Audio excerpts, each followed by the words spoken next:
link to it too. So all you gotta do is click it. Oh, look at you, so See, smart. right? Look at Yeah. that, right? It's like Wow, going the extra mile. What a guy. Okay. that's what I try to do. So you never have to leave it. It looks like a lot. I know these show script rundowns look like a lot. Well, I think, well, TLDR has taken on a similar approach to Doc. Kind of does most of those for us, but it's like we have the most detailed show notes in the DSG. There's no two ways about that. Oh yeah, to the point where I think people make fun of us, right? I mean, they might, but you know what? Maybe Like, take a jab or two. I mean, I'm like scared to share it with outsiders now. Are you really? Who else makes No. fun? Or does Billy make? Hey, you know what? No, I think it's just when we shared it with people who have come on, they're like, "Whoa, this is a lot." It's a lot, but guess what? We care about doing a good job, and you do. You draw these up almost all the time, almost It's completely all the time. mostly copy pasta, Yeah, but you know what? You put in the notes, and like we need that for the news. Like we don't. I don't want to. When I ad lib like factual things, that like not counting not like stats and stuff I do for work, like news. I'm gonna screw it up. I'm always, and you're gonna too. So it's better. Well, ad libbing and factual things, those have always gone hand in hand. Those are like peanut butter and jelly. Okay, yeah. I know. I agree with you. It's tough. You want to have those things with you. It could be tough. So there are some things where I realize where I went wrong there, but like in general, like with the fact stuff, I'd rather just read it to the people. Everything else, we don't. That stuff doesn't need to be scripted. Like, come on. Yeah, we're doing it here. I'm very excited for this week's episode. But you know what? I was going to ask you this in the pre-show, but we'll get this going here. Oh, okay. Let me just go, you go ahead and do your countdown. I just got to share it on Facebook, and then I'm good. All right. There we go. We will get going here in 3, 2, 1. This podcast is what you call a 1 percenter, man. The one that got away. The great white buffalo of podcasting. Welcome back to another edition of the Change My Mind podcast. I am Wesley Sykes. Through the other side of the ether is the Nick Weber. To my Lou Dorchin, Mr. Nicholas J. Esquire, one-armed elevator operator for hire. I will 100% take Nick Weber in this. Definitely my favorite character of the 5 main characters that we get in these 2 movies. I got to tell you, Wes, but you don't know, but you think you know. Nick Weber. I never thought I'd say this, but I'm excited to talk about Hot Tub Time Machine today. I am excited that you are excited because this week, much like last week, we were dusting off our original sequel idea to debate the better comedy of the Hot Tub Time Machine franchises. Of course, this is tied a little bit to the Change My Mind lore. If you want to go back to, I believe, episode 78 in our archives for the Comedy Cult Classics episode. This one we caught a little bit of heat for. I think this was also right around the time of like the Blink 182 one-hit wonders. Like everyone was kind of going like hot take sort of thing. And the Hot Tub Time Machine 2 as a comedy cult classic was definitely argued. I would say Hot Tub Time Machine was argued, but definitely Hot Tub Time Machine 2. We will be arguing which one is the better comedy cult classic today. Yeah, and you know what? Like, so if you don't like Hot Tub Time Machine or the first or the second one, like whatever, but like the fact that not everybody likes it kind of feeds in more to the fact that it is a cult classic because there's only a certain group of people that like agree. It. Very meta. I love it. That's a great point already. From when we talked about it back then, I think I just ripped you for liking it. I don't think I ripped the idea of it being a cult classic because it did make sense to me. Like under that umbrella, under that thought, it absolutely makes perfect sense. I don't remember monetarily how well it did because I know we got ripped for, I think it was Ace Ventura and maybe Tommy Boy for that, but whatever. Yeah. Sign of the times. We got the whole tail of the tape here. We'll go over it when court is in session. But I would like to say though, before we get to your question, because I know you have that set up. No matter what happens today, and no matter how you all vote on this poll, on this debate, Wes is going to win no matter what. Not necessarily in the poll, but he's going to walk out the winner. And this little tease for what we're getting to later, but I don't want to get away from the intro question any further. No, absolutely. I'm teased up, as the kids say these days. Oh. But we had a draft of sorts. Of course, TLDR podcast is known for the build your comic book, build your rogues gallery, build your X-Men and what have you. So you have a certain amount of allowance to spend, different tiers to choose. It's tough to describe a meme in a audio only format, but I'm trying here. Yeah, you're doing a good job. People know those drafts. Anybody who listens to our show, you know those drafts 100%. Exactly, but instead of your comic books and fictional characters, I believe I don't know if it was Mac and Goo playing a fast one on us, or if this was really a leak of a future TLDR draft here. But you had the DSG draft members. Yep. So I think that was pretty interesting. Here. So we were all rated, and Nick, you made the list multiple times here. I think I did. The price of DK Fryer is $2. Fryer's clock also $2. Yep, my clock. Magneto Fryer $1. Yep. I'll run through the whole. You want me to run through the whole list just so everybody has an idea? No, we don't have to run through necessarily so much here. But I'm just I think go check out at Mac and Goo Podcast on Twitter if you're really that interested. I think it did some viral numbers for what local viral numbers here. Yeah. But I want to know your thoughts. Well, I'm glad being rated. Are you properly assessed at your value? Well, it's I know people, the whole DK Fryer versus like DSG Fryer, whether you want to call that Magneto Fryer or not, like, I don't know. Like, honestly, Wes, if anything, I was more upset that Doc was free. Okay, little peek behind the curtain. Doc was the one that made this. Doc's the one that makes these. So the fact that whoever set the prices wasn't me, put Doc as free, is a bunch of bullshit. And also, I know you can go and assemble the DSG and have like a certain amount of money. You can get multiple guys. I'd take Magneto me, and then you, and then Doc, and that's my show because I've already chosen you two. So boom. Oh, see, wow, I like that. But see, I saw DK Fryer, I saw Magneto Fryer, I saw Fryer's Clock, who actually got a little bit of a resurgence here. I felt like that account died over recent weeks, but a little bit of a revival. I didn't see DSG Fryer. I thought Magneto Fryer was like a different personality of like a different bit within the DSG Fryer. You're right. I guess. Well, I guess like Prison Mike. So that's fair. I guess I perceived it as Magneto Fryer as DSG Fryer. I mean, is that your way of saying that maybe DSG Fryer was too good to be? I think it was left off the list. Yeah, I thought it was maybe too hot to handle. That's fair because you really are 5'2" player. You can be a host, you could be a co-host, you could edit the podcast. You could do some social media, you can give some prognostications to it. There's a lot to it here. I'm not sure. $6. I don't know. I appreciate that. That's really kind of you to say and not make me have to go and try and make that claim. You're too kind. And because of that, I don't know why you got rated $3. Well, the people spoke for you. I mean, you were very well received. Thank you. I was kind of worried that I didn't go and check the numbers, but I thought the clock got a little extra praise and I was a little pissed about that. But I saw you get some love too. I saw you and Goo actually getting a lot of pairing up. And just for everybody who likes the idea of Wes and Goo being paired together, Wes does a show with Goo and they do a really good job. One of the most popular podcasts in the DSG. And you're going to be coming back soon because we got Moon Knight coming up soon. Yes, and that is a great segue, Nicholas. Almost like you do this for a living when we're not recording here. But we talked about this last week. Of course, this came out just after we were done recording last week here. But the Moonlight trailer dropped during halftime of Monday Night Football last week. It was about 2 minutes of juicy goodness.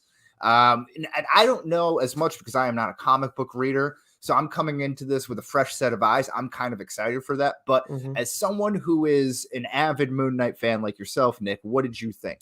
I was jacked and pumped by this. Of course, we talked about the teaser trailer last time because when the Moon Knight trailer was released, we couldn't react last episode like you highlighted. But I was excited for the violence. And then coming in, it's just I want violence and I want the multiple personality. I want to be dealing with that. Don't try and water down and try, I guess, for lack of a better way of explaining it, like Disney up Moon Knight. He needs to be gritty. He needs to be raw. And obviously that's a great sign for what's to come with Frank Castle, what we've seen so far. And then to have it be all about Stephen Grant instead of Mark Spector for that entire trailer, I was like, okay, whoever's in charge of this, and I'm sorry I'm blanking on the producers and the directors and writers and everything, but they get it. Thank you. I am so happy about that. I could not be. We're like Boba Fett. I was excited about it, but had my concerns coming in, which I think some of it's been realized, different reasons, but been realized. Moon Knight, I'm so excited about, and I'm really not at all concerned about it whatsoever going into this. when they said Steven and then they're like, wait, who's Steven or who's Mark? And that switch in the trailer, I can't remember. I think they Mhm. set it up as Steven, right? In like a He's previous Steven the scene. whole time, and then someone calls him and refers to him as Mark, and he's like, "Why did you call me Mark?" Yeah, and that everything just kind of switched, and you're just like, whoa, shit, okay, they're actually doing this. Like, so I'm pretty excited for it. And again, kind of like where I'm at with Peacemaker, where I'm all caught up now.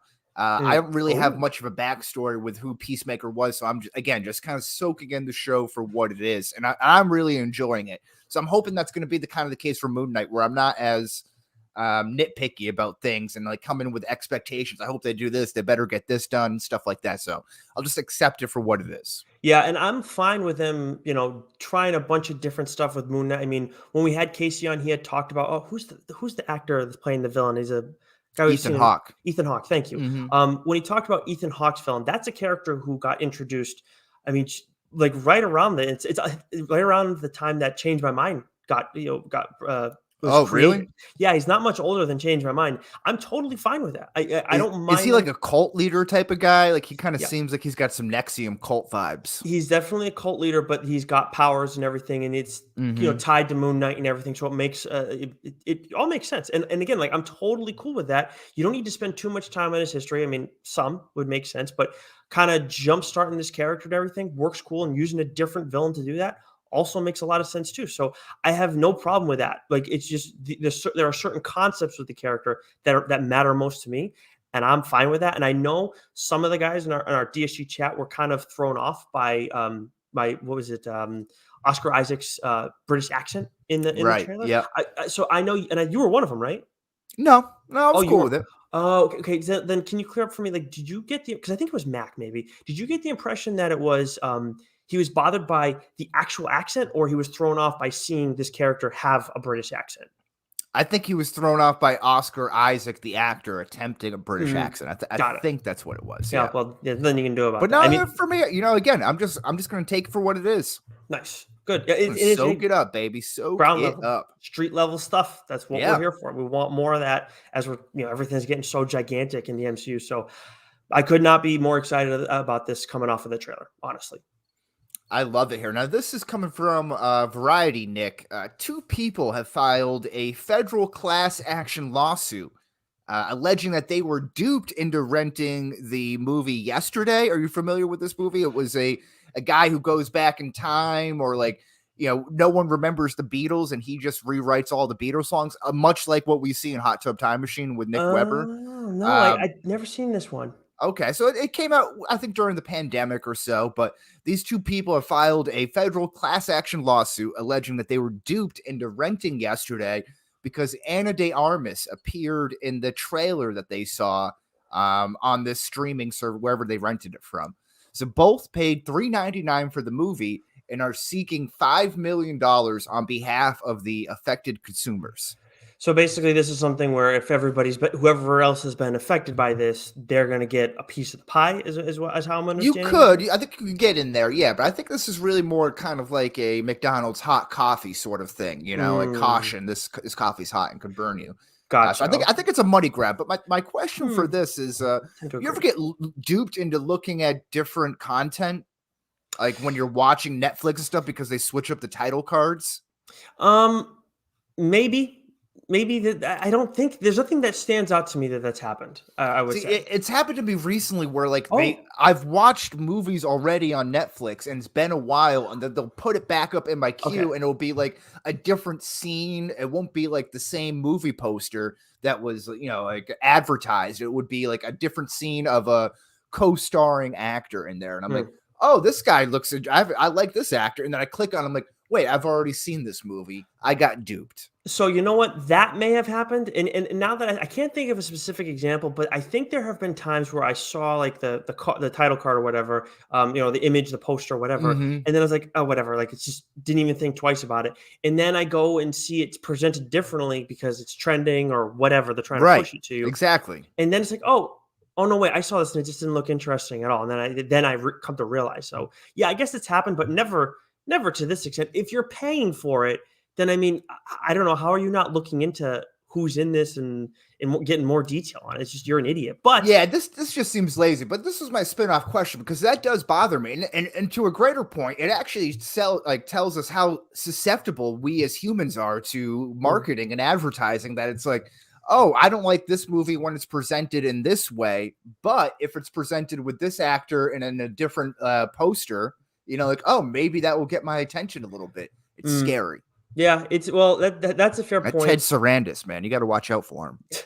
I think that what this conversation has shown me, Wes, is we should consider getting in on this class action lawsuit. So if that means that we got to go and buy, I think we should. We may need to scrub this audio later, so there's no proof that we knew going in that there's like an Ana de Armas issue with this. And I'll tell you what, we're going to be talking to a couple of lawyers pretty soon on the show, so maybe we'll talk to them once court is in session, and then maybe once the clock is running. We got to get you an attorney name. Yeah. I got to work on that. I'm not good at nicknames, but I got to work on that. Okay, well, we got some time. 2022, good New Year's resolution here. Willem Dafoe wants to play a copycat Joker in the sequel to The Joker, Joaquin Phoenix's Joker, of course. You're a big fan of that movie, Nick. What do you say? Yeah, all hands on deck. Okay, the only reason I would say no is because I would love to see him also play like an old Joker who then, bites the bullet in the end. This could be a really cool idea. I think it's a great concept. And if this is like the only way we're going to see Willem Dafoe play anything close to the Joker, then let's do it. But I just wonder if you did a Batman Beyond story, could you go and make him like a Neo Joker where he's like kind of like back from the dead? Makes a little bit more sense if he's kind of, or just older, whatever.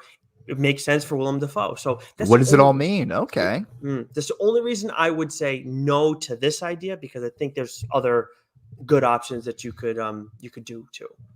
I'm here for it. Hey, just give him all the roles, Ocean Master, fake Joker, all that stuff. I forget about Ocean Master. Yeah, that's just DC again, like showing like a waste of a casting. Give that to a no-name actor who looks older, and then it's like, okay, cool. Like now you just see Ocean Master, and that could help someone's career. Why do you need to give Willem Dafoe that role? Doesn't make any sense.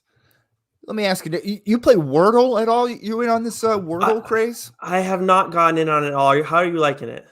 I'm fully addicted as a I would say an amateur wordsmith, one who likes to dabble on the side here.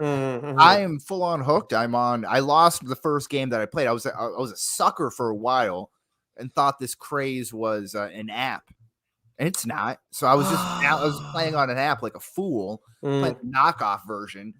Then I was informed by someone that it's a website that you go to and everyone plays. Lost the first one, but on a 12-game winning streak ever since. So including today's on Monday as a crow flies. I got it today. Nice. On the fourth try. So one. Is that on miniclips.com? Is that where it's at? No, I think it's you just type in Wordle on Google and it's like some power engine. I forget what the website's called, but okay. You can find it. You're gumshoe. Well, okay, so I'm curious if this is like a generational gap between us, or if this is just something that was at my school. Did you not ever play computer games on miniclips.com? No, I played miniclips. I'm familiar. Yeah. Okay. All right. Just want to make sure that that was a deep cut. It missed. That was a good deep cut. That was on my fault. Okay. I'm going to take the blame on this one for not receiving your well-crafted joke and pull. Oh yes. Okay. Now I'm feeling like it was a really, really shitty joke, but I appreciate at least knowing that. That was good. I acknowledge that was good. That was good stuff. That's my favorite. One of my favorite things about you is when you don't get my jokes and then you break it all down. Then it's like a total mind fuck for me. And I'm like, and I'm sure the people at home have their own opinions, but I'm just like, okay, was it actually a good joke, or is Wes just fucking with me? Because it could totally be either one, and I'm just never gonna know. Even after the show, I still won't fucking some might say that's a good reason why I'm good at poker. But I would also say a key to comedy, as everyone knows, is when you tell a joke, you then break it down to get further laughs each way.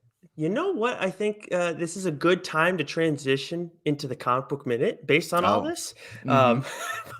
Seriously, you got me. So this is a big week over at Image Comics. Saga is finally back, issue 55. Unfortunately, Joe and I are not getting advanced review copies. It doesn't look like anybody is, because they're not letting that stuff out until Wednesday. Understandably so. Everybody's waiting 3+ years for this book to come back, almost 4. And it's what we're again issue 55. We did a little catch up on this series for those who have read the series but don't want to necessarily go back and maybe even just don't want to read, volume 9. We did a little review recap, with Rich Keefe over on TLDR. So if you guys want to listen to that after you're listening to this, by all means. From Marvel this week, we're getting Black Panther 300, which is on the current run. It's actually, I think, issue 3. But it's the 300th issue of Black Panther as the main title. Gotcha. So you brought up Peacemaker before, and I'm very excited to talk about that show more with you when that time comes. But DC, of course, is having some Peacemaker stuff come out. Only makes sense. Peacemaker, Disturbing the Peace, issue 1, which I will be able to talk about in more detail on TLDR once I finish reading it. But I will tell you guys, it's written by Garth Ennis, and this is, character has like a goofy, doofy kind of Punisher vibe to him. So I'm interested to see what Garth Ennis does with him. As for TLDR this week, Joe is going to be talking Gun Honey from Titan Comics. Has been a huge indie book. Okay. It's already got optioned for a show, I think, before even the first issue came out, which, you hear about that kind of stuff with big writers necessarily, but I'm not familiar with this creative team at all. And then I'm talking about a book called Never Never from Heavy Metal. Oh. And the way I would describe this most succinctly, Wes, fucked up Peter Pan. Okay. All right. Fucked up Peter Pan. Yep. Didn't know I needed it. I didn't know I needed it, but it turns out I did. So does Peter Pan grow up? No. Peter Pan's an absolute monster. It's an absolute nightmare. The entire. Yeah, he's the villain. Okay. He's a real piece of shit. Bad guy, real bad guy. Okay, all right. He's a bad guy. He's slick back hair and everything. Yep. Oh, wow. Okay, well, that makes sense then. Okay, that fits. But that is everything for the comic book minute. So I think it's time for the main topic. It sure is now. If you remember from last week, it is our original versus sequel debate here. Our debate rules. We have person A begins with a 1-minute opening argument. Or 1-minute argument, I should say, rather. Person B has 30 seconds to respond to the said argument. Then person B has 1 minute to present his or her argument within the same debate topic. Following that, person A has 30 seconds to respond to person B's arguments before moving forward to the next question within the same format. And of course, we have 1 minute to open arguments, kind of lay the groundwork for what our case will be, so to speak, and of course some closing arguments to really seal the deal and hammer home our points here. But Nick, Mr. Esk Fryer yourself, the tail of the tape, you will be prosecuting, lawyering, representing Hot Tub Time Machine. Yes, representing the Hot Tub Time Machine, which of course came out in 2010. And if you guys want to hear more about Wes's take on, I don't know if it was both or just Hot Tub Time Machine 2, but episode 78, you mentioned earlier the comedy cult classics, the controversial, one of the most controversial episodes of Change My Mind. You can go back and listen to episode number 78. But the synopsis for my client, a malfunctioning time machine at a ski resort takes a man back to 1986 with his 2 friends and nephew, where they must relive a fateful night and not change anything, but to make sure the nephew is born, which is kind of giving away a lot. If you, right? I mean, I wasn't suspecting that the entire time. It was a pretty detailed one, but with a name like Hot Tub Time Machine, you don't really know what's going on, right? You probably have to kind of give a little bit more. That's a fair point. A little bit more on the thread. Yeah, that's a fair point. As for the cast and crew, this is directed by Steven Pink, starring John Cusack as Adam, Rob Corddry as Lou. By the way, Rob Corddry looks like a Lou, like 100% looks like a Lou. Yeah. Craig Robinson as Nick, Clark Duke as Jacob, which I never thought about that, but that's my brother's name. It's weird having the 2 characters be Nick and Jake. I don't think I've ever seen that in the movie. Sebastian Stan as Blaine. Hey, nice surprise for you. Chevy Chase as the repairman, Lizzie Kaplan as April, a big Lizzie Kaplan fan, and Colette Wolfe as Kelly. In the box office and critics' reception, 64.7 million worldwide, 50 million domestic. So not a blockbuster. So falls under the cult classic rules that we had made. Yeah. Given but it didn't do pretty well on the domestic video sales here. Yeah, 34.5 million. So that's DVD and Blu-rays per the-numbers.com. 6.4 out of 10 on IMDb, a 63-56 split on Rotten Tomatoes. But 85% of Google users like this movie. And I got to say, Wes, the reason you're a winner is because I like this movie and I like the sequel as well. I was blown away. I still think My Client is a better movie, but I was blown away. I've talked a lot of shit about these two, but upon rewatch, definitely better than I remembered either of them to be. All right. Thanks very much for tuning in, ladies and gentlemen. Same bat time, same bat place. No, You of caught me there. I'm like, course. wait, what? He's thanking everybody. What's he doing? I love to hear it. I'm very excited to get into the topic here because my client, as we that I'll be representing, it's good to get the terminology, the jargon down here. Thank you for that, Esk Fryer. Hot Tub Time Machine 2 released in 2015. And when Lou's shot in the groin, Nick and Jacob drag him in the hot tub time machine to go back in time and save Lou. The three end up 10 years into the future where they need to go find the shooter. This is once again directed by Stephen Pink, starring Rob Corddry, Craig Robinson, Clark Duke, but with Adam Scott replacing John Cusack, playing the role of Adam Jr., Gillian Jacobs. I never Gillian right. Jacobs playing the role of Jill. Very, very frustrating there. Bullshit. Chevy Chase returning as the repairman. Colette Wolfe returning as Kelly. Bianca Haas, who really comes through there, playing the role of Sophie. Very, very hot in here. We have Jason Jones playing Gary Winkle, who can't wink famously. Yeah. Like that.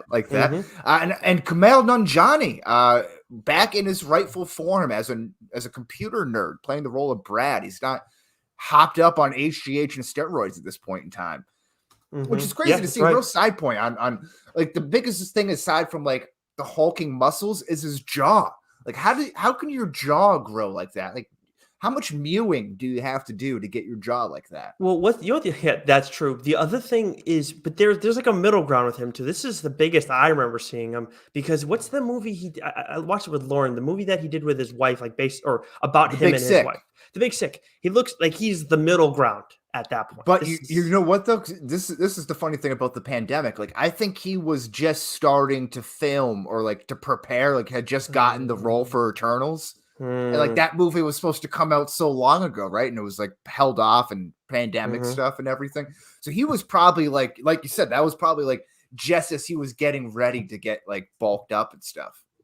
One thing I don't want to get lost in all this too, one of the side characters from my movie that's not going to necessarily come up, well, maybe come up in our debate actually, but Crispin Glover, of course, from Back to the Future is featured in my film, not Wes's film. Yes. Just want the record to show that. Yes. And the box office and critics reception for Hot Tub Time Machine 2, not good. Start up, pulled in 13.1 million worldwide. That's 12.3 million domestic. So by my math, less than 1 million outside of the US. That's so, and also didn't do too well on domestic video sales, 2.2 million. On the domestic video sales there. It's not nothing though. No, it's something. It's definitely something. It has a 5.1 out of 10 on IMDb with a 14-26 split on Rotten Tomatoes, while 73% of Google users liked this movie. Here I thought Rob Corddry was like a lock as a leading man for sure. Who knew it would do so poorly with him as #1 listed actor or actress on this movie? Yeah, which is sick. I think this is perfect for him. It is. I don't want to get into it, but it is. We'll talk more about that about a little later. Do we have the results of our Spider-Man debate, or do we not have? No, I didn't put it up there. Okay. That's fine. But I won. You won. Okay, yeah. So then, all right. So there you go. People spoke. All right. Well, I continue to take the L's. That's cool. So then I guess selected, not elected, ladies and gentlemen. Do you want? I guess do you have the choice then of leading the opening argument, or I would like you to open up the argument. I want to know what's coming at me here. All right. Get my phone ready here, though. All right. So 45. Well, we got a minute cap on the. Well, you already went all this stuff already. Never mind. Yes. Yeah. We got 60 seconds on the clock to make your opening argument of why Hot Tub Time Machine is better than the sequel? 3, 2, 1, go. Ladies and gentlemen of the jury, I hope that you can consider my client as the better of these two movies on the simple fact alone that Hot Tub Time Machine 2 is not just a sequel, it is almost the same exact thing that we're dealing with, like except it's in the future. Everything is the same. This isn't like a sequel where you go and try and build certain characters into turn them into something even more more special. You go and take these people and just turn them into shittier individuals after something good happened. Whereas in my movie, it is about character development of the three main characters, and then you have one who kind of provides a little bit of comedic relief. But I think that my movie is an overall better story, better development, and it's 15 seconds. We started from the bottom and now we're here kind of story. So I think it's much more appealing. I hope. I hope, aside from the fact that I've butchered my opening argument, you will move past that and listen to my much more coherent representation of the character in the debate topics. 1-0. Yeah, that was something. Did you just make a Drake reference in there? Did you just shoehorn a Drake reference into your opening argument? What happened? I blacked out there. Sir, I object. I'm banging on where's the judge to bang on the gravel when you need it? I should have done, we should get a clip of that just for whenever someone's out of order in this courtroom. Maybe we can get Tim to do that. Anyways. Yes. I think he actually has a gavel. I think he does. He seems like a guy who would. Yeah, he kind of keeps it on him, just in case. Yeah, just in case. You never know. Never, of course. Yeah. All right, you ready to roll? Yes, I am. All right, 3, 2, 1, begin. Your Honorable Tim Weisberg, people of the jury, people of Earth. Over the course of the next 30 minutes, I'm going to make the argument I'm going to make you love Hot Tub Time Machine 2 for the following reasons. 1, Adam Scott is greater than John Cusack for this role. 2, the role Rob Corddry was meant to star in was this one right here. He was tailor-made for it. He's a coxman here on display.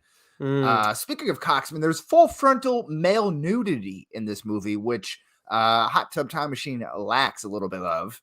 And also, you get Chevy Chase to stick around, which is something that Saturday Night Live couldn't do, nor could Caddyshack 2 do. But Hot Tub Time Machine 2 does. Now, my opponent is going to argue that this is just a rehashing of all of this argument, all of this storyline from the first movie. 5. But we don't have to do any of the bullshit setup. We get all the jokes and none of the storyline. Time. I gave you a little extra there because I got so caught up in your explanation that I forgot to give you the 30-second warning. That was definitely, I don't necessarily agree with your points, but the presentation was one of the better ones that either of us have done in an open argument. And maybe it's just because mine was so bad. I don't know. But no, I think it's good. I think we spent some time in court recently. That's probably why we're like, hey, those DWIs that catch up with you, and you're like, I'm taking notes while I'm sitting there. Before we dig into the debate topic, I'm just kidding. I don't drink and drive. Of course, who does? But I want to ask you one quick question about Chevy Chase. In my movie, in the original Hot Tub Time Machine, when Clark Duke says you're a dick, like there's like that jump cut or whatever. Mm-hmm. Do you think that that's like a reshoot because Chevy Chase wouldn't come back for that because they don't show him again after that? Yeah. Oh yeah. I definitely think so. And I think they probably had Chevy Chase for probably like a day, 2 days, and they're like, anything you needed. It's like, come on, you gotta do it. 30 minutes and that's it. That's all you got. Right. Exactly. Now I did want to say one of my points from my opening argument I got left off here.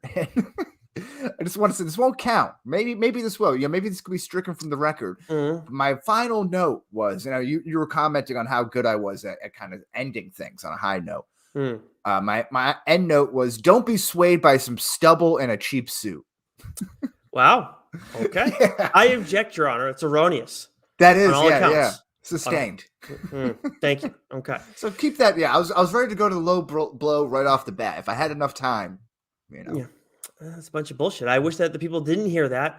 So does that mean that I feel like now you have to lead the first? Yes, I will lead. You're out of order.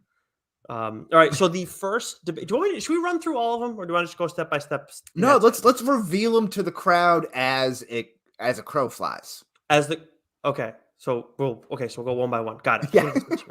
All right. Yeah. I'm more familiar with the saying as the Nazgul flies, but that's you're not a Lord of the Rings guy. Oh, So here we go. Here we okay. go. All right. So the first topic that Wes will be beginning with: better addition to the group, John Cusack or Adam Scott? Okay, yeah, and for the sake of the argument, the group is the other three, right? Because those are the only two differences here. But This yeah, is true. we'll start with the biggest difference from the movies. All right. Ready to go? Yes, sir. 3, 2, 1, begin. Adam Scott, aka the show saver, saves everything, including Hot Tub Time Machine 2. Because when John Cusack couldn't be bothered to help out this movie and pull it in, Adam Scott came in with his coiffed hair and charming good looks and well smirking smiles, and he comes in and he saves the show, much like he did to Parks and Rec, by might I add here. But he comes in with this naivety, which is perfect to round out the group, which is lacking in everyone else. Everyone else has a little bit of confidence, a little bit of bravado. They know what's going on. He has this boyish-like charm. It perfectly encapsulates by his drug trip at Gary Winkle's The Wink. 15. Again, he's having fun. He's kind of a fish out of water, but he's also helping the crew in the future because he's the only one in the future here. And you got to love him too, because Adam Scott is Nick Fryer. 1. We all know this. Time. What the fuck? Oh, because that. Okay. We all know it. And Ben Wyatt, apparently. Which is, I do think that is one of the funniest things that Billy's ever said. That's a great call. All right, so I get 30 seconds to retort. Yes, 30 seconds on the clock in 3, 2, 1, go. Once again, my opponent is citing performances by an actor from an outside, unrelated piece of media. It's very typical of him to try and sway you to vote on his behalf. 1, 2. Adam Scott his character helped this movie. I'm pretty sure we 15. saw we went over the numbers before, and I know we were just tape, but I just like the record to show once again that my movie made almost 65 million worldwide, where Wes's made 13.1 million worldwide. Help, bomb because of him. 0. That's how you end it. Boom. Woo. Boom. Okay, well, someone came prepared today. Somebody came prepared. All right, so better addition to the group. John Cusack will be represented by Nicholas J. Askfryer. 1 minute on the clock in 3, 2, 1, go. Addition my ass. John Cusack is the lead character. He is the top man. Rob Corddry has top billing in yours. So yeah, Adam Scott is an addition, but John Cusack is the straw that stirs the drink in all this. I understand Rob Corddry's role. I understand he's important. Don't get me wrong. I know Wes is going to make that counterpoint, but at the same time, John Cusack brought in all the money. I cited that beforehand. Also, in the literal sense, Adam Scott's character doesn't exist without John Cusack either. And this is a character so, I mean, I don't think I need to say any more than that. John Cusack's way more important. Although I would like to take an aside to just criticize everything around Adam Scott, where Gillian Jacobs, he meets his wife in the past. She looks exactly the same in the past as she does in the future. I know we're not here to dissect plot points and everything. It's a comedy, but that's just a little bit ridiculous. I mean, they seem like the same age, and that's not in the past and in the present. Ridiculous. Done. All right. Couple seconds to spare. Yeah, that's all I needed. I got this. Ooh, I am ready to go. All right. You ready? Okay, yeah. 3, 2, 1. The only reason why John Cusack was in this first movie is because they needed a name and they needed his money to produce this. John Cusack is a nerd who can't choose his own baseball team because he roots for both the White Sox and the Cubs. I'm sorry, as a baseball fan yourself, you cannot have that happen. This guy's a grade A turd who didn't even want to come back and help the own movie that he produced, or the own series that he helped produce. Damn it. And time. Okay. You know what's weird is that I always know his sister is like, Joan Cusack is a well-known actor, but I sometimes think like, no, I have to say to myself, no, that's not Billy Crystal. I don't know. Do you do that? Does that seem like a weird thing? You think Joan Cusack is Billy Crystal? No, John Cusack. Like every time I look at John Cusack, I'm like, no, that's not Billy Crystal. I like they don't look alike, but for some reason I always get them mixed up. Maybe it's because I don't get that at all. Yeah, I don't know what it is either. Maybe it's just because I'm like, yeah, they were really popular for some reason, but like, I like them, but they don't like. I don't know. I don't like. I feel like he's product's a different generation. I don't know. Anyways, it's weird. You went to school in Chicago. Can you be a fan of the Cubs and the White Sox? No, that's bullshit. Yeah. Well, we're here. Like, I'm not here to talk about that. On behalf of my client, but that is a bunch of bullshit. On a separate note, for John Cusack, you can't. Root for That's both. pretty lame. It's not as bad as Red Sox Yankees, but it's you know what? It's pretty much no. It's Mets and Yankees, which is like also really bad. Yeah, it's really bad. It's on that level. Like, yeah, you don't do that. It just doesn't make any sense. I don't know what you're trying to do there, but yeah, weird, very weird. But all right, but now we're getting into the heavy hitting parts of the program here. Which movie features a better Rob Corddry? Now you are going first here, if I'm not mistaken. Yep. Okay, so we have 60 seconds on the clock. Which was the better Lou Dorchin Hot Tub Time Machine #1? 3, 2, 1, go. So I will say Rob Corddry is the reason that I thought that years later I didn't like these movies and why I really hadn't finished either one of them before. Rob Corddry does serve a purpose as an actor, and he can be funny, but he's just what I can't tell if he is supposed to be like a satirical commentary on like douchebags, or if he's just supposed to be a douche and that's it. I don't know. Anyways, The Violator at the same time. So he's a total dink in the second movie. And yeah, I understand he's got a little redemption at the end, but it's a jump. In the first movie, he's going through some real shit.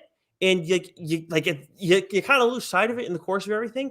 But then at the end, it's like, okay, like this was really sad. Like he did need this, and this was really important. So there's a little bit more emotion in there. And of course, he's bringing the same kind of humor in both in the end. And he's a punk kid in one sense, and then he's an asshole old man in the other. I just think in the end, you get a character who's a little bit more understandable in the first movie.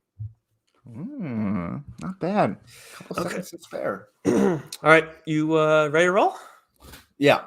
You are retorting, good sir, and you have 30 seconds to do so. 3, 2, 1, begin. Yeah, I don't care about a fleshed out character in a comedy movie called Hot Tub Time Machine. Like I don't care about like the rewarding or like the I'm blanking on the word here. This is awful. God, Nick, throw me a life preserver. That's also not the word I'm looking for. No lifelines on this show. He doesn't have any redeemable qualities. It doesn't matter about redeemable qualities. All that matters is he's the Violator, and I want more of the Violator. So I actually was going to give you extra time because I screwed up and didn't give you, but you actually did it in 30 seconds. Did I get it? You did. Did you catch made an allusion to your movie. It's kind of like a vague thing, but for those who I didn't see, I was scrambling because I couldn't think of redeemable. I said the lifeline thing, of course, talking about the famous show in the future. See, again, like another. Well, you know what? I don't know if that's part of your argument. It could very well be part of your argument. And are you ready to make your case for why your Rob Corddry is better than my Rob Corddry? Yes, I am. 3, 2, 1, begin. Like I was saying in my previous argument where I couldn't think of the fucking word redeemable, Lou is in the ultimate Violator form in Hot Tub Time Machine 2. He's in his perfect dream world scenario, is full on roided out to the Lou Max here with the long hair and the tight white pants. He's inventing Lugal. He's the lead singer of Motley Lue. He has a speech about power over nature, getting shotgun shot to the dick. This is Lou to his highest degree. And to see him in the future as he's aging, and he looks like he's definitely sucked dick before in a back alley, to use his words, quote unquote, is very funny. But 15.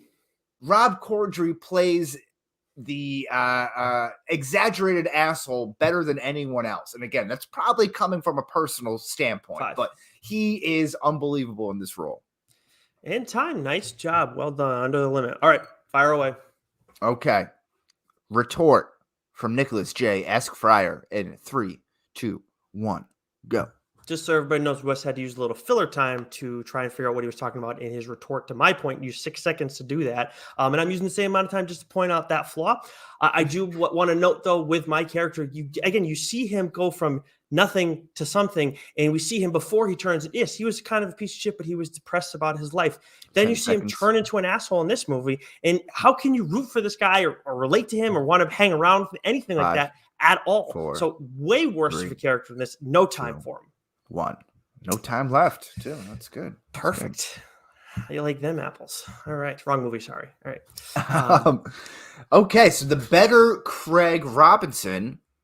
I go first now, right? And you go first, I believe, if I'm not mistaken here. Yep. Okay. So you have 60 seconds on the clock. Hot Tub Time Machine, number 1. Better Craig Robinson, a.k.a. Nick Weber. Not Reber. Weber. 3, 2, 1, go. So first of all, the man gave the world Pump It, and I don't know if everybody can take themselves back to that point in their lives when we had gotten Pump It, but that was like, holy shit. I mean, Black Eyed Peas is already awesome, but wow.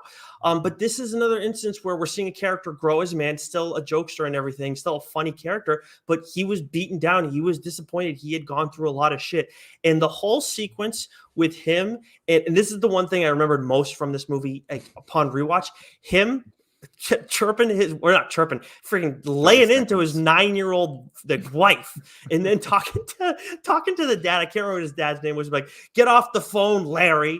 Like, he's like, how do you know my name? Oh my god, that was absolutely my favorite thing. There's a lot of other funny stuff too. I mean, he doesn't want to have sex with the girl that he has to have sex to from his past, so he goes and starts crying and everything while he's doing it. A little pathetic, but the whole moment where he has just reveals the song to everybody, it's just such a feel good moment, funny kind of too, but everything. Love this character, favorite character. Didn't land as well as I would have liked to, but I got there. Way better than Spider-Man, I'll tell you that. All right. Yeah. Oh yeah. All right. You ready to roll? I'm ready to roll. 3, 2, 1, and go.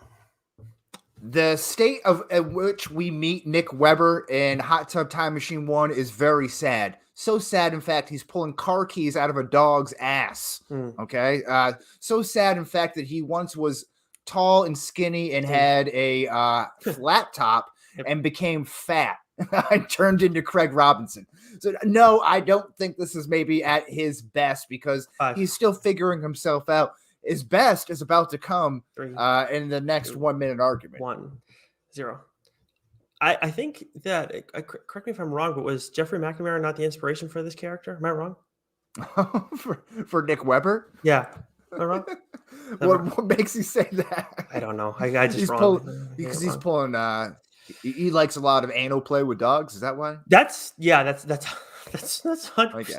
That's you know what they say about firefighters, right? So. Yeah, I guess. Yeah, they love their dogs. Yeah. But dog's best friend. Anyways, all right, you are now making your point for why Craig Robinson's Nick Weber is better in Hot Tub Time Machine 2 versus the original. 3, 2, 1, begin. As I was just saying, Nick Weber he's looking for his girlfriend. He's constantly looking for approval. He's crying. He doesn't feel like a real man. We meet Nick Weber right when the movie opens up in Hot Tub Time Machine 2 at his peak. He is ripping off Lisa Loeb. You say one of my all-time favorite karaoke songs. I can sing it pretty much offhand, off memory. Wow. It's a different story for a different day. But you see him, again, expanding off of these jokes. Hanson's Bop. What is it? Gin and Juicy Juice, feeling like Teen Spirit, all these different things that he kind of, takes and everything from. I love all of that. Plus, again, you get the old guy look, which is one of my favorite bits is when they're looking in the mirror and you get one of the best quotes from Rob Corddry about him. He says he looks like he advises Landro Calrissian, which genius line, if you can picture that line. So, yeah, much rather be Craig Robinson winning Grammys. Okay. All right. Okay, 30 seconds on the clock. Your reply, Nick. 3, 2, 1, go. I would just like to once again note that my opponent is trying to make this personal. Before he was taking shots at me, now he's trying to win you over with his karaoke bits. I would like that to be stricken from the record, but we can deal with that after this, my counterpoint. But with Craig Robinson in the second 15. movie, he goes and gets everything he wanted, and then somehow he just let it all slip away. Extremely grateful and everything. In the second one, as you see in the credits and everything, we'll get to that later. Then he turns into this piece of shit, and it's like, oh, come on, man. Like, so as much 30, as I still done. like him, Done. No, stop. No, I'm sorry. That was I got aggressive there. Yeah, that's fair. It's the pre-workout. Still coursing through my veins right now. Oh, is it that, or is it me twisting your words? Oh, you're twisting nipples. Yeah. Purple nurples here. Which so was Lou movie based features? off of you? Come again? I don't know. Nah, I'm all set. Thanks. You know what would have been really funny is if one of us came on and did pull the Lou from the first movie and did that whole thing with that was with the hand soap on there. Yeah. But if I just I will say one of my favorite lines from Hot Tub Time Machine, the first one, is during that scene. And when he looks over and he's making the bet, because this is something that we would all do, right? It's like you go back in time and you want to bet on the football games. I think it's The Drive, right? It's John Elway's The Drive there. And they're talking about getting he's like, I will bet that John Elway does all this stuff and so long. And he's like, but your wife has to give me a blowjob, a classy one. And then he looks over at her and winks at her. And I just thought that was like the funniest shit. Like, what's a classy blowjob? I don't know what that means. It's a funny way to describe a blowjob. It's one way to, apparently. Didn't know that, but here we are. Yeah, exactly. It was something to take on. Valentine's Day is coming up, so maybe that's something you can investigate further with your loved one. Yeah, if you're going to try to make like if you're trying to edit like a mixtape of like your favorite clips and your most romantic moments from movies all time, like that's definitely a good thing to include. Boner jams, yeah. Oh, I like that. Billy should make one of those. Well, he may have in his personal files there. But back to the debate topics here. So, which movie features a better Clark Duke? I believe the argument falls upon me. It does indeed, sir. Of course, that is the character Jacob. 1 minute on the clock. 3, 2, 1, begin. Clark Duke has the most amazing agent. So he's typically cast as this cool guy, despite looking like a lesbian. He gets the hot chicks often. He always plays a cool guy. Again, as evidence as Office Space, as Hot Tub Time Machine 1, as Sex Drive, as Arkansas. Again, always kind of gets the cool and plays the cool guy. Except in Hot Tub Time Machine 1, he's not getting the girl. He's playing Second Life. And he's doing a hard time in jail, virtual reality jails. But in Hot Tub Time Machine 2... 30. He owns all of Lugal. He turns the company around, and he's got Bianca, the coat check girl, who is I'm sorry, just hotter than hot, just unreal. So once again, Clark Duke 15. Is on display about being able to not only pull hot sniz, but also as a very sharp tongue. He's very he has a silver gilded tongue. 2. Maybe silver gilded crotch. Who knows? Objection. I would like to have that stricken from the record. Those last 3 seconds. Thank you. All right. My turn to retort. 30-second retort. 3, 2, 1, go. First, again, so Wes is trying to make it personal between me and him, and then at the same time, my opponent is also citing stuff again that is not related to the Hot Tub Time Machine franchise when he is talking about these individual characters that is irrelevant. And I hope that the jury, I hope you understand he is trying to pull the rug over you, pull the wool over you. Whatever the saying is, he'll get it right. I can't. It's a bunch of bullshit. And also, Clark Duke in the second movie, 5 seconds. He has all these things, and he just turns into this whiny asshole. Again, what do I want to do with this guy in this movie? Done. Yeah. Pull the rug under your feet. Pull the wool over your eyes. Thank you very much. I appreciate it. I would like the record to show that I appreciate my opponent helping me out there. That's very kind of you, sir. So I can get phrases right if given time. It's much like it's like writing. It's why I can write well and speak awful, because like the mind and the mouth isn't connected. There's a separation there. I think we both suffer from that. I don't want to say condition, but I can't think of a better word right now. Ironic. Yeah. We got it. Yeah, give me a few seconds. Come back. Give it a second look. Yeah. All right, it's my turn. Yeah, you got 60 seconds on the clock. Why Hot Tub Time Machine 1's Clark Duke is better. Jacob is better there. 3, 2, 1, go. So I think in between the two movies, he's funny. He's a good addition to the group of four. He's the butt of all the jokes. He's solid. But what's so much better, I think, about in the first movies, we don't fully we get this whole like okey doke that's pulled on us later on in what the realization that Clark Duke Jacob is the son of Lou Rob Corddry is this mind-blowing moment, and it leads to one of the funnier lines that we get in the whole movie, or like, I guess diatribe, whatever you want to call it, when Lou is having sex with Jacob's mother, saying, "Oh God, I'm gonna come, Shia LaBeouf. I'm fucking Adam's sister, dropping loads, so much fucking semen, tiny little Jacobs." I mean, we don't get that unless without the addition of Jacob's character in this 15 movie, seconds. without his addition to the group. And it's one of the it doesn't fall under any of the categories we're going to talk about today, but it's one of the funnier moments throughout the lines, I guess you could say, out of the course of the whole series. 4, I don't need any further time. 3. Thank you. No further time, Your Honor. Thank you. That is the proper way to say it. Yes. All right. Okay, let's go. To retort. Let me put my phone back up. Apologies. 3, 2, 1, begin. You mentioned a good line there, and I like that. That's a very memorable line. The one that comes to me is when Rob Corddry, Lou, is meeting Jacob for the first time, and they're going back and forth in the car on the way up to the Kodiak Mountains.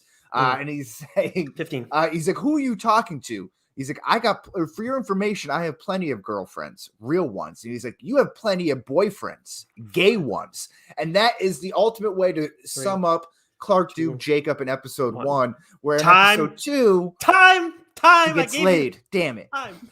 That's great. Thank you for adding to my argument and summing up my character in that movie. Thank you. I appreciate it. Very kind of you. He sucks. All right.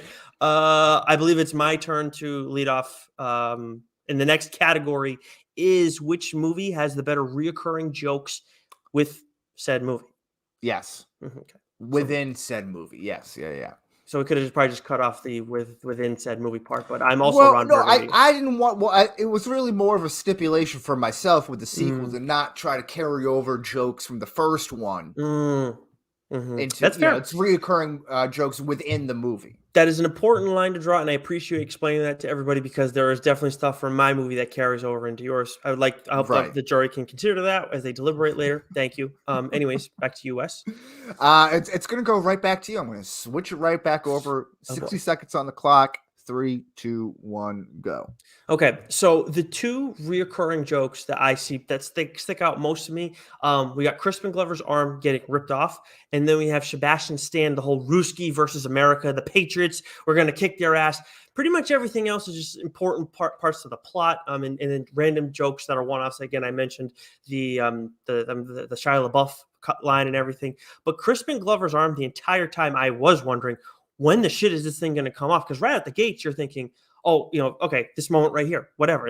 I didn't think they were going to go and milk it. You just saw the character for 30 seconds. By the way, amazing first appearance. Like, he's so pissed, doesn't want any help, and then he just starts throwing shit, and then he wants a tip. I mean, we should probably do an episode on like all-time like hotel cast members for movies ever. Because this is right there with they're the ones from Home Alone 2. But anyways, so the arm getting ripped off was amazing. And then Sebastian Stan, forgot he was in this. Absolutely loved it. His whole bullshit Patriot Ruski stuff. Loved it. Done. Thank you. All right. It is your turn to retort why mine against my point about which has the better reoccurring jokes within said movie. 3, 2, 1, begin. Listen, there's not much for me to retort here because I'm not going to poke holes in the jokes that I love in Hot Tub Time Machine 2 that get picked up in Hot Tub Time Machine 1. Plenty of good jokes here. I'm just going to... No further questions, Your Honor. No further questions. All right. Cool. All right. You ready to roll? Yes. Wasn't ready for that. I got to tell you. I'm a little confused by your tactics, but I'm going to keep acting tough till I figure out what's going on. So okay. Well, yeah. Keep acting tough. Put on that front. Put on that mean mug. Abracadabra, Holmes. All right. 3, 2, 1, begin. Okay, so of course, again, I'm not going to mention any of the reoccurring jokes that get picked up from the first movie into the second one here, but I think one of my favorite reoccurring jokes is the "you look likes." Again, I've already mentioned this when they're staring in the mirror, going back and forth, looking at their older versions of themselves. You look like a turtle crawled out of a shell, in reference to young Jacob. You look like an egg gave birth to another egg, again, in reference to Jacob. You look like Gandalf the Poor in reference to Old Lou. You 30. look like you never made a correct decision in your life. Again, great stuff there. Also, the reoccurring theme is Rob Corddry saying, yeah, as a joke. Yeah, you tried to sleep with Adam's wife. Yeah, as a joke. Great stuff. And then again, choosy doozy in all the games in the future that Adam Scott's talking about. Hilarious. Daddy, where you going? Choosy doozy, all this stuff. All the little subtleties that fill out the greater universe of the future. Hilarious. All right. Perfect. All right. Apologies for the lack of the 15-second. I was moving around. I felt it. I got caught up in your explanation. I got to be honest. Well, some say that was persuasive then. Possibly. I'm ready to roll though. Okay, 30 seconds on the clock in 3, 2, 1, go. I do want to give this movie something that I think that the whole bit with the mirror stuff was actually pretty funny. It was some of Craig Robinson's better stuff in the course of that movie. I do want to know just one joke from that movie, not to help Wes's argument, because this is not a reoccurring joke. But when Craig Robinson's looking for Jacob, him and Lou are looking for Jacob, he yells, "Has anyone seen grown up cabbage motherfucker? A grown up garbage pail kid?" Yeah. That was one of my favorite lines. Of course, I got it completely spot on there. Great delivery, very Nick Weber-esque, but whatever. And what I love about, and I think they even go on like with this type of like tit for tat back and forth type of jokes in Hot Tub in the first one. And that's what I love about the Judd Apatow comedies. What I love about these movies is that it feels like it's just a bunch of takes. They're just keeping the camera rolling, and they're just like, how much can you go? Like, how many can you improvise? Like, I have a feeling that these weren't necessarily all written. Like, I just feel like these guys are just kind of coming up and like just kind of going bar for bar with one another. In the third time when they started doing it too, when Clark Duke's like, the third time just pure ridiculous. Yeah, like, okay, yeah. Like I appreciate it all even more because like you're just like you're drawing a line at some point. That was kind of fun. And they're making acknowledging the audience too, breaking that fourth wall there. Has anyone seen a grown up garbage pail kid? I just want to get that right, not Cabbage Patch or Benedict Cumberbatch. Garbage pail. Fucking unreal. All right. It is your turn to lead things off. Yes. And the question is here, which movie makes better use of the tub? Better use of the tub. This is something for the real diehard Hot Tub Time Machine fans. The cult classic fans. For sure. Yes. Yes, absolutely here. So give me 60 seconds on the clock. 3, 2, 1, begin. Of course, it's the second one here because they use it way more times. Aside from traveling in the future, they go back and forth through time at the end, including you get Patriot Lou, you get Clark Duke dating Marilyn Monroe, thus proving my other points that the ugly guy once again laid in a previous argument. All of these things, again, you could go backwards in time and change a few things and make yourself rich and all that stuff, but what you really want to do is see what you're doing in the future. And in the case of our boy Jacob, he's making high-end, high-tech sex machines. Who doesn't want to see that? Okay. You have 15 seconds on the clock if you want. No, I don't need them. I'm going to give them right back to you. All right. Okay. You're going to give them rollover seconds. You're gifting them? Thanks. Yeah. Oh, man. All right. Okay. 30 seconds. You can tell where my preparation starts to wane a little bit. This is a rather odd question. I will throw that out there. 3, 2, 1, go. Well, I think when my client wants to go and make the case that they made a better use of the hot tub in his movie, I feel like it's almost a flaw because it's a device that they had to lean on in this movie. So I think it's a big part of the problem with the sequel. And again, 15. I would like to cite the disparity in the profits on this movie, the box office performance. So more hot tub does not necessarily mean better. Objection. I see. No. I take it back. Yep. All right, I'm good. I was wondering what was the point, but it makes sense. Okay, you brought it home. Thank you very much. All right, I'm good to go on beginning my point. 60 seconds on the clock. Hot Tub Time Machine 1 uses the tub better. Mm. 3, 2, 1, go. In my movie, they don't. This is like a chance, by chance occurrence. They don't go and I know Lou stays back in time, but they don't go and abuse it. They don't go and try and do a bunch of different stuff. Lou stays behind because, of course, emotional reasons, and he needs to go and try and grow and move on and whatever. But with this, with my movie, like it's a thing. It just happens. It's whatever. They explain it, and that's it, and then they move on. It becomes a much larger part of Wes's movie, as I cited in my counter argument to his point. And it's just 30 seconds. it's too much. I don't need that. Like we're spending more time with the characters and what's going on in that moment because of the hot tub, not spending so much time on dealing with the hot tub to go and kind of say, oh yeah, we have the second movie because this happened, because we wanted to do this. No, it's just it's a bunch of nonsense and fluff and unnecessary. I understand that we're dealing with a comedy, but at the same time, we still want quality. And so much time spent on the hot tub takes away a little bit from that. 5. I'm all set, Your Honor. Thank you. Oh, beautiful. Okay. All right, get me on the clock here. I'm hot. I'm rolling. 3, 2, 1, go.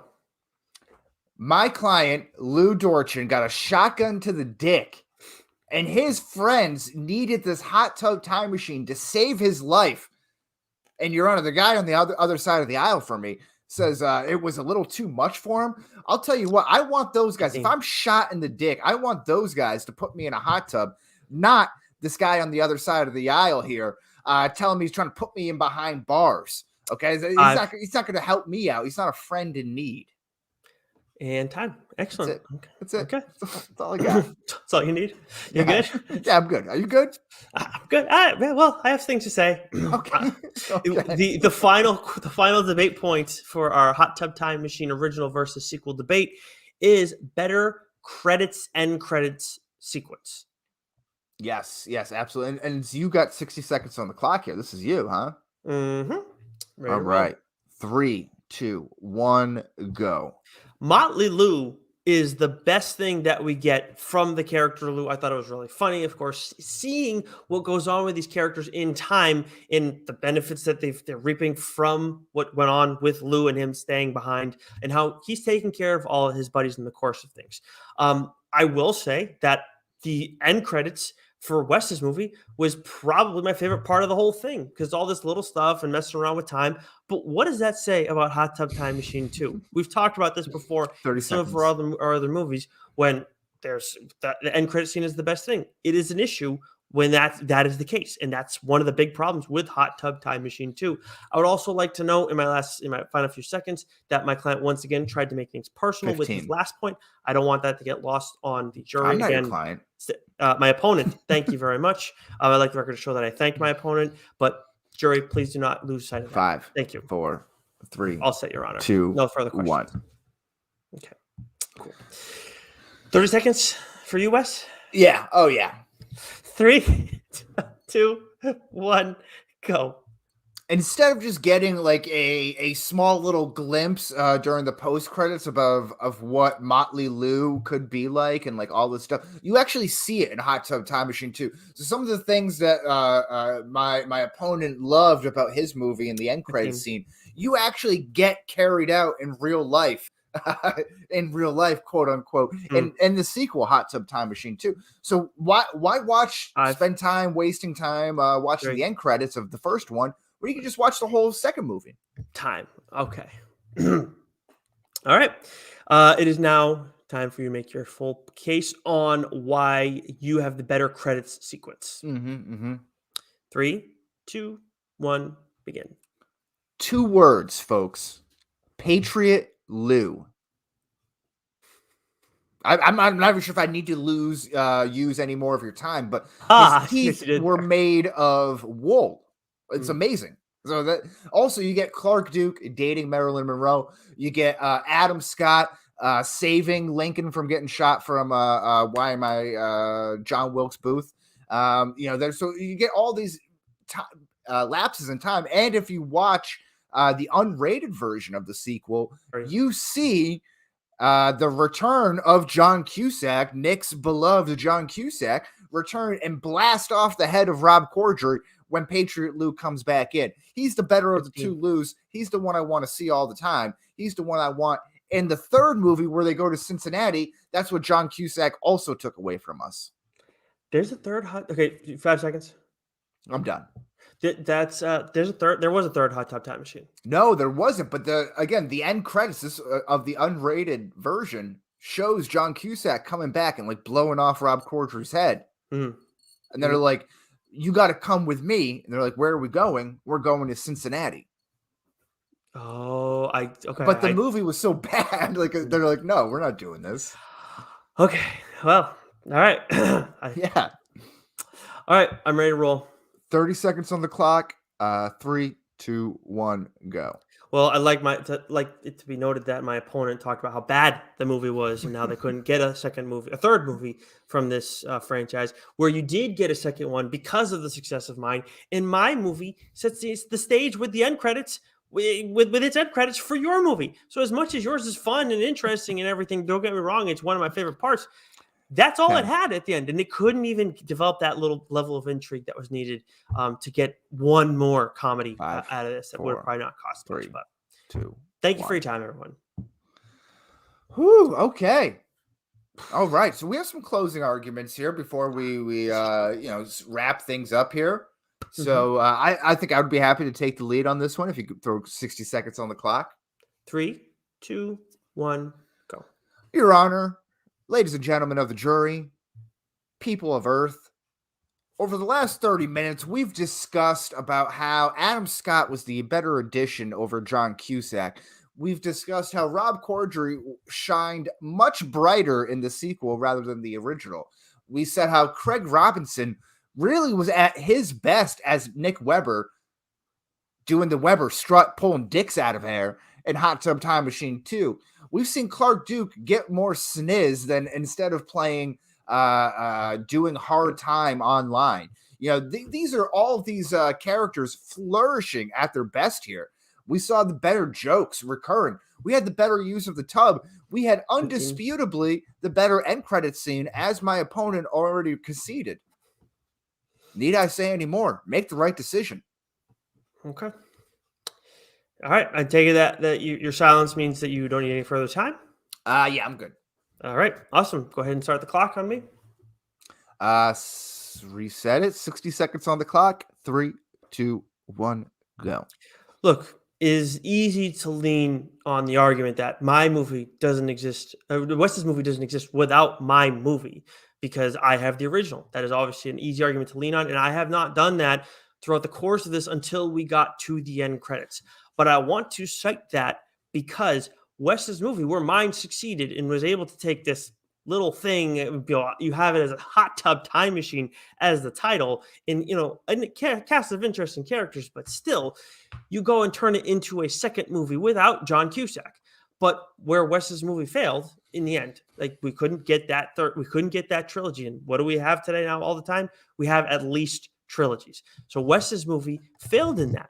So while there are those of you out there who like both movies, I hope that you can see in the end, through the course of this debate, that mine was the better movie in the end without any shred of a doubt.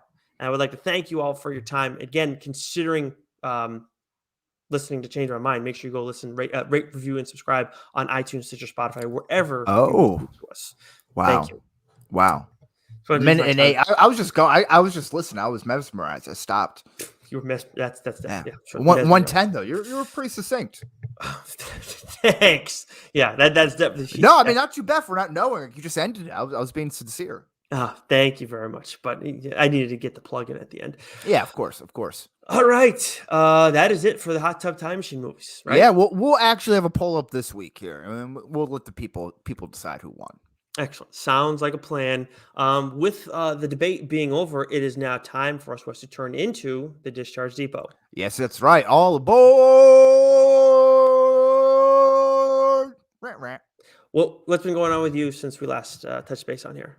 I and the wife and I, the wife who was a little upset at my intro question and answer last week, was a little bit in the doghouse about the worst date that we've ever been on. So she wasn't too thrilled about that one. But the wife and I went to JB's Indoor Dog Park in Norwell. For those in the South Shore, south of Boston area, you got a dog. Very cool place. They had, for a 2-hour period on Sunday, a golden retriever only meetup. there were about 30 golden retrievers just running around this indoor dog park area, just like a lot of energy. It was heaven. It was heaven. I I'm loved glad to every hear that. second of it. So, not to be a dink, but if you took Mhm. the collar off Cody, would you be able to differentiate him from every single other dog out there? No, so it was tough when they were all moving around like that. So we had a bandana on him that was Mm, easy to kind of tell. And he's gotcha. short haired. He's a lab mix, so he's got Mm, the lab short hair of it. gotcha. But it was tough because all the colors, it's all different shades of golden and auburn and stuff. So it Mm. was tough to keep an eye on him. I bet it was. It's good to know that was not an insensitive question to me to ask of you. Well, No, it's pretty no. racist, Nick. It is 2022. Oh, okay. Wow. Okay. So we're going there. Don't judge a Um, dog by the color of its fur. okay. So Norwell though, that's a decent drive for you, though, is it not? It was like 45 minutes or so, but it was Oh, that's nice. not that bad. That's not that bad. Nice Okay. little Sunday afternoon. So it's like just a random golden retriever meetup. They don't usually do for dog specific like that. I think they have other dates. You can look on the calendar if you go to the website and stuff. The whole reason why we did this, our house was a dog hotel for the last 10 days or so. I was watching my dad and stepmom's dog, and then for a couple days, my mom's puppy, while she was doing a little bit of house cleaning stuff. So it was a lot of energy. It was Casa de Dog in the Sykes household. Okay. So he was very well behaved, having his house turned upside down. So we're like, Yeah. you know what? Let's go out and give him a good reward. That's nice. Yeah, I do remember you telling me that you were Yeah, watching. Yeah, I remember that. So that's nice. That's a good What way. about you? What's going on in your life? So a few things. Spent the weekend in Connecticut with lady friend's family and everything. So it went really well Oh, there. nice. No, Also, okay, I've said this before. She's from Connecticut. she's from Connecticut originally. Where in Yeah, Connecticut, if I Weathersfield. may ask? Yeah, Weathersfield. Yeah, that's fine. She doesn't Where live is there. that? Yeah, Where in Connecticut is that? like central. Okay. Yeah, central Connecticut. Definitely not near like where my brother is or anything, which would be really nice. But alas, So she probably wouldn't care for my Connecticut slander. no, not whatsoever. I don't know if she's ever complained to me about it. I think she has. It's just a throughway. It is. It's just a glorified throughway. Well, her town is awesome. Seriously, I'm sure it's lovely. yeah, It's just it really to is. me, No, that's all it is to me. hey, I don't have any like feelings. I never really had feelings about Connecticut before, but where she grew up, it is really really nice. Like I've been there a few times, and there's like we go to a different restaurant every time, and they got some really nice stuff. It's also her hometown's like the oldest town in Connecticut too. So Old Lime. Oh, nice. yes. Beautiful. So, but anyways, what was the other thing? Oh, so that, and then before we went down to Connecticut, we actually went to this restaurant in Jamaica Plain, called Tres Gatos. And for those of you Free who, cats. you know what? So I should be saying like I would if like originally I would have said like Tres Gats, like that's like how you say it Portuguese. Of course, it's more Spanish, Right. like Yeah. but because it's all like tapas. Mm-hmm. Uh, uh, Meals and everything. But this also has a record store and a bookstore in the back. So you can like get your drinks and then order your food, wait for your food to get ordered in the back, check out like old vinyls and everything like that, or books if you want to buy stuff. So if that's kind of your vibe, I highly recommend checking this place out. The food was outstanding too. We got a couple tapas, got a like this rice bowl to share too. I So love this hipster Nick. I love it. I'm here for hipster Nick. We got to get you like an ironic flannel on, get the beard out there. I'm here for it. I love it. Is that what I would pay $5 for hipster Nick. Oh, We got to add him to the DSG draft list here. yeah, don't give Goo any more ideas because he's gonna make a whole list of me, and I don't need that. Anyways, Just a draft, like build your best Nick and like all the different varieties out there. Jeez, okay. There's 5-out Nick. There's TLDR Nick. There is CMM Nick. There's DK Nick. There's hipster Nick. There's Magneto Nick. There's Friar's Clock. Yeah. Jeez. There's Fry Guy. There's Nick _ Fryer. There's a lot there. Almanac, right? Yeah, that's one of you know how I got the nickname? I called, was it Jesse Winker, like in DraftKings, like last season, I was saying like, oh, go with him a couple times. I said that and quite a few times, but I didn't say it every day, of course, but there were a couple of days I said it, and it was both times against Adrian Hauser and Joey Votto. Jesse Winker had 3 home runs or something like that in both games. So like, it's just, it looked good. I got lucky. It happens. Yeah. Anyways. Oh, yeah. The other thing was Archive 81. Have you watched this on Netflix at all yet? I've seen it advertised as a show. Yeah, it is a show. I've watched Is it a horror show? Tell me about it. It's a thriller. And the whole deal Okay. is that there's this hotel where this woman had gone to investigate because she's trying to locate an individual from her past, who Right. that she kind of just fell off the map. And this is happening in the 90s. She did it all on a cassette player and everything, or excuse me, a camcorder, but with cassettes. And then we're in the present where this guy is going and trying to clean up all these cassettes because the 13 people in that building disappeared. They won't say they died, but they disappeared after a fire in that building. So this They're guy's, inside the tapes. well, maybe there's some Okay. culty stuff that's Damn. going on here. It's very weird. But there's you're trying to figure out why this guy, because this guy's good at his job, but there feels like there's something else there with the guy who's trying to clean up these tapes because he's asked to do it by this company. And I don't want to go any further without spoiling All right. things. Okay. But I'm 2 you're episodes speaking my in. language. I think you might Twisting like my this. nips. Give it a look because we don't have anything like ironclad for next episode. This has been out for a little while, and I think it could be an interesting. I guess it would be we do an How many exit survey. episodes? I think it's 8 episodes. So I couldn't do it next week. Definitely not next week. But Okay.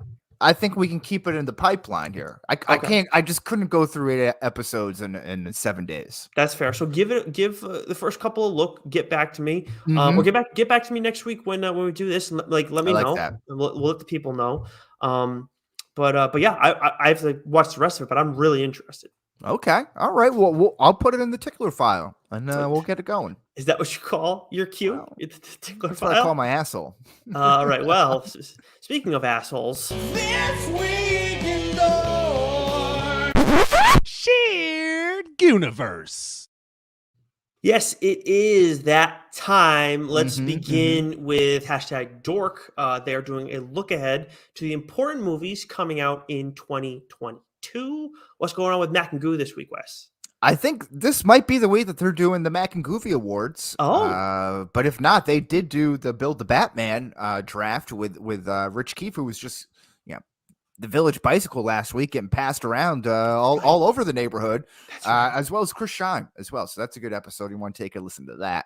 Yep, they do. Goo loves doing his Batman stuff for sure. The People for Communism podcast. I know they recently did Scream, of course, which just came out. I have to see that. course. So I do plan to see that movie. I don't know if I'll see it in theaters or not.